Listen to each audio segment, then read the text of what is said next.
গাছটা যখন দিয়ে দিলেন, এই কথাটা বলিয়া নবী আমার কি করলেন, আবু তালহার কাছে বিদায় চাইলেন। নবী, ও আবু তালহা রে শোনো, এই মুহূর্তের ভিতরে আমরা তোমার বাড়ি থেকে বিদায় নিয়ে যাব।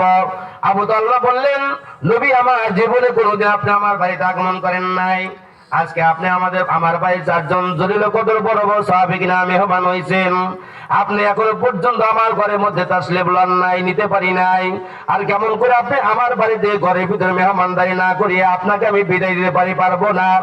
এমন কথা বলার পর নবীজি আবার একটু দাঁড়ায় রইলেন। নবীজিকে দাঁড় করে রাখলেন, একটু দাঁড়ান নবীজি গো, একটু ওয়েটিং করেন, ওয়েটিং এ থাকেন। মুহূর্তের ভিতরে আবু তালহা রাদিয়াল্লাহু তাআলা বিবির কাছে চলে গেল। বিবির কাছে যাওয়ার পর বলল, বিবি আজকে এমন জরুরি কদর 4 জন বড় বড় সাহাবী আল্লাহ পাক রব্বুল আলামিনের সঙ্গে আমার বাড়িতে আগমন করছে।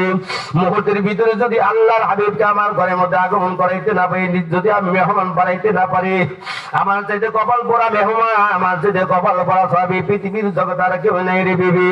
ও আদরে বিবি, আমি 4 জন সাহাবী আল্লাহর রাসূলকে আমি কি দিয়ে মেহমানদারি করব?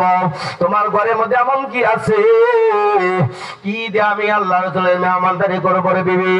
আল্লাহর বান্দি ডাকতে বান্ধব, সবই আমার,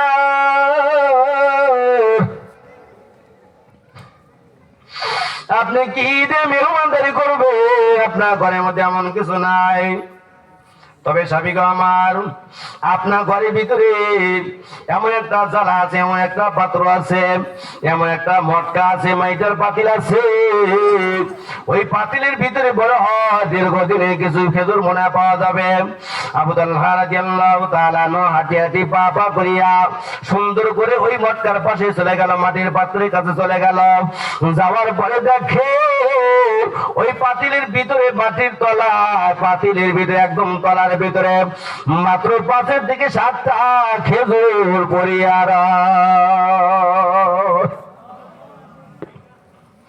এত দুঃখ যাতনা কষ্ট করে তারা দৈনিক রান্না বান্না করে সকাল দুপুর বিকাল বেলা রাইস কুকারের ভিতরে, প্রেসার কুকারের ভিতরে গোশত কুরমা পোলাও রান্না করে খাইতে পারে নাই, তবু আল্লাহ পাক রব্বুল আলামিন ইবাদত বন্দেগী থেকে দূরে থাকে না। মুসলমান মা বোন বাবাদের দিলটা নরম করে দেন।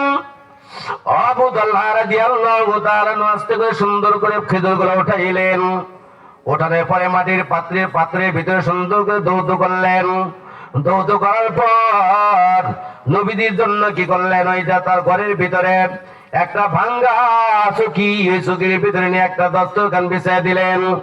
দস্তরখানা বিছায়